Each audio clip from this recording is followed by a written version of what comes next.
আসসালামু আলাইকুম, আমি কানিজ ফাতেমা অর্দা। আর টাইপ 2 হচ্ছে কর্তৃকারক বা কর্তাকারক। কর্তৃকারক বা কর্তাকারক মনে রাখার একটা সব বা বের করার একটা উপায় হচ্ছে কে বা কারা।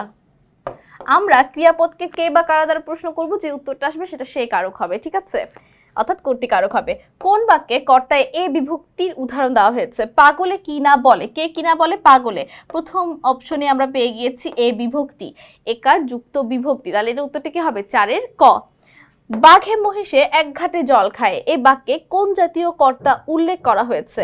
দেখো, যখন দুটি কর্তা একই কাজ করবে সেটাকে বলা হয় ব্যতিহার কর্তা। তাহলে দেখো, বাঘ এবং মহিষ দুজনে কি একই কাজ করছে, জল খাচ্ছে, দুজনের, বাঘও জল খাচ্ছে, মহিষও জল খাচ্ছে, দুজন কর্তা একই কাজ করলে, আমি আবারও রিপিট করছি, দুজন আলাদা কাজ করলে কিন্তু আবার ব্যতিহার হবে না, সেক্ষেত্রে সেটা মুখ্য হয়ে যাবে। যেমন পাগলে কিনা বলে, ছাগলে কিনা খায়, এখানে পাগল এবং ছাগল এটা কিন্তু ব্যতিহার না, কারণ পাগল বলার কাজ করছে, ছাগল খাওয়ার কাজ করছে, আলাদা কাজ হয়ে গেল।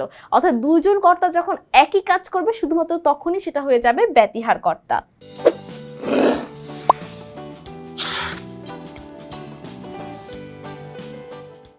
এরপর দেখো, কোন বাক্যে প্রযোজক কর্তা ব্যবহার হয়েছে? নিজে না করে আরেকজনকে দিয়ে করানো।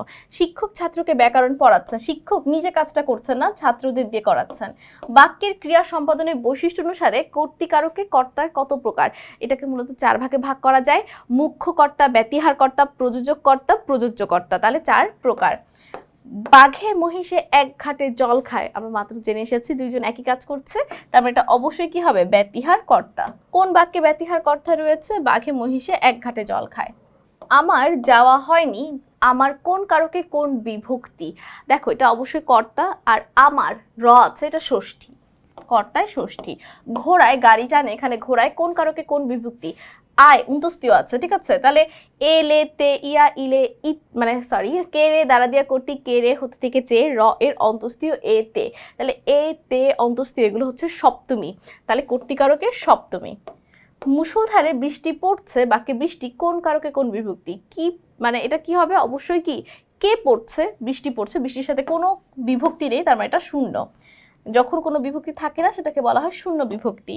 গরুতে দুধ দেয়, এখানে গরুতে কোন কারকে কোন বিভক্তি? তে আছে, এ অন্তস্তীয় এবং তে এগুলো সপ্তমী বিভক্তি, তাহলে এটা কি হবে? অবশ্যই কর্তৃকারকের সপ্তমী বিভক্তি, ঠিক আছে। বিভক্তিগুলো তোমাদের আশা করি মুখস্থই আছে। কে রে দ্বারা দিয়া কর্তৃক কে রে হতে থেকে চে, র এর অন্তস্তীয় এতে। তো সকলকে অসংখ্য ধন্যবাদ আমাদের সাথে এই টাইপটি করার জন্য। পরবর্তী টাইপে আমন্ত্রণ রইল। আসসালামু আলাইকুম, আল্লাহ হাফেজ।